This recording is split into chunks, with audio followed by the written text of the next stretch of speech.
Hello les grognards, ça faisait quelque temps que je voulais faire cette petite vidéo pour parler cinéma, parce que vous savez, notre empereur a eu de nombreux films, bons, mauvais, moyens, voilà, et bah écoutez, c'était l'occasion de vous en parler. Voilà, on se retrouve tout de suite.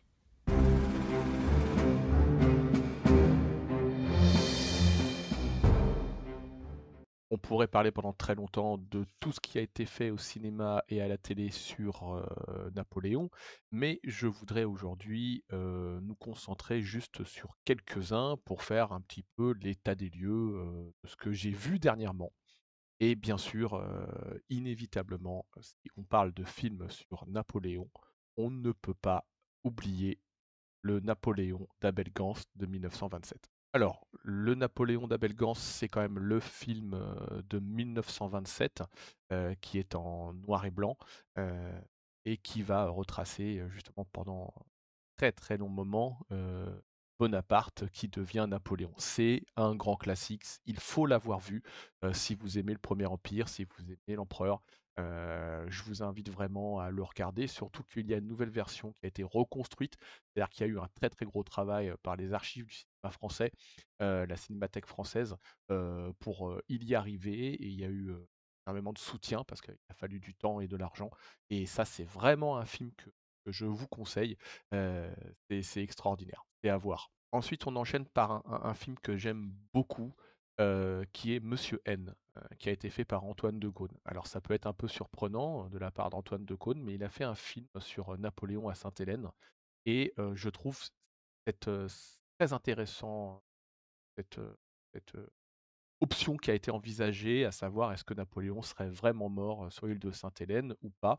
Ça reste vraiment très ouvert, on apprend pas mal de petites choses, et puis surtout, ce film est 2003, donc il est assez récent, et Philippe Torreton qui joue Napoléon, je trouve vraiment que ça lui colle comme un gant, quoi. Justement ce petit côté un peu aigri, un peu énervé, j'ai été l'empereur de l'Europe, je me retrouve sur cette île, mais justement avec toute l'intelligence du personnage. Heu, Justement, c'est vraiment un film que je vous conseille. J'ai récupéré l'édition collector il y a pas longtemps, qui a été un cadeau, de Mazarine. Voilà, et moi j'aime beaucoup ce film. Il est assez surprenant, et je vous invite, justement à le découvrir, et ne pas hésiter à donner votre avis en commentaire pour ceux qui l'ont vu ou ceux qui viendraient, à le voir. Mais regardez, c'est vraiment français, et ça fait vraiment plaisir d'avoir ce genre de film. Aïe, aïe, aïe, aïe, aïe. Je suis obligé de poster l'affiche du film. C'est rare que je dise ça, mais j'ai jamais été autant déçu par un film sur Napoléon. Voilà, je vais rien dire d'autre, hein. Je suis dépité. Je suis dépité. Ce film déjà aurait dû s'appeler Napoléon et Joséphine et pas Napoléon. Heu, voilà, je peux comprendre le choix de Joachim Phoenix, mais bon, pas plus emballé que ça. Et quand on pense que Ridley Scott a quand même fait son premier film, Les Duellistes, qui est un film extraordinaire sur deux officiers de cavalerie française au travers l'Empire, euh, le mec a fait Gladiator et il sort ce film-là. Et mon Dieu quoi. Ne le regardez pas. Par pitié, le regardez pas. Même les scènes de bataille, il y a du grand n'importe quoi.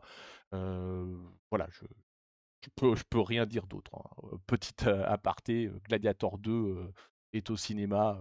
Moi, j'ose même pas aller le voir, quoi. J'ai peur d'être déçu par rapport au premier. Mais bon, ce film existe, il a fait beaucoup parler de lui. Inévitablement, on parle de l'empereur, donc c'est toujours positif, mais bon, je suis pas hyper satisfait de la façon dont il est représenté. Et puis, que ce soit Austerlitz ou Waterloo, les batailles, mais c'est grand n'importe quoi. C'est loin de l'historique. Enfin bon, c'est la vie. Et bien sûr, voilà le film que j'adore. Le Waterloo de 1970, heu, produit par Dino De Laurentiis, hyper connu, il a fait plein de films, sans que peut-être vous le sachiez. C'est Sergueï, Bondarchuk qui a la réalisation, et puis voilà, quand même des bons acteurs, que ça soit Rod Steiger, sur Napoléon, Christopher Plummer en Wellington. C'est vraiment, vraiment très, très bien. C'est un budget hallucinant, pour l'époque.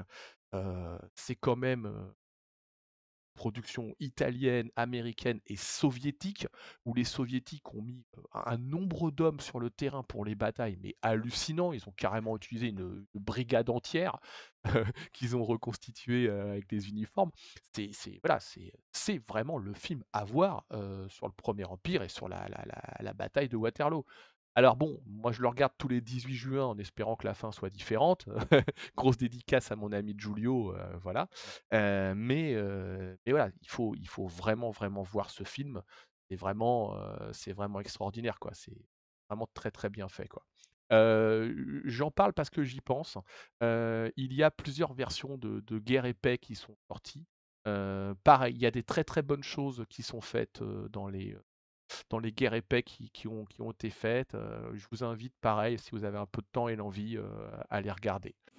Alors pour continuer, j'ai reçu en fait ma petite commande que j'ai reçue justement au magasin, le Cube Paris, le Jussieu. Hop, j'enlève ça et je voulais en fait vous montrer que j'ai commandé.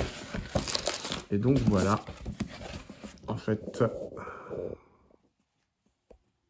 Waterloo, le making of an epic.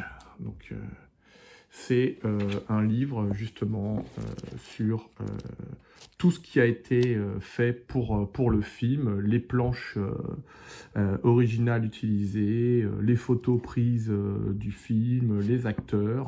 Voilà, je vais découvrir ça, tous les secrets en fait du film. Et ça me fait hyper plaisir en fait de découvrir, voilà, avec les schémas qu'ils ont utilisés, qu'ils ont essayé de refaire. C'est vraiment un très très gros boulot sur justement sur le livre et sur. On voit les scènes là, on voit les scènes en fait des différentes batailles, les acteurs derrière, les réalisateurs, comment ils ont mis en place les charges de cavalerie, enfin tout ça, voilà. Donc vraiment Waterloo 1970, c'est vraiment le film que j'adore. Voilà. Bah écoutez, si ça vous a plu, un petit like, un petit commentaire, ça fait toujours plaisir. Et puis bah on se retrouve pour de nouvelles aventures très rapidement. Salut les grognards, ciao.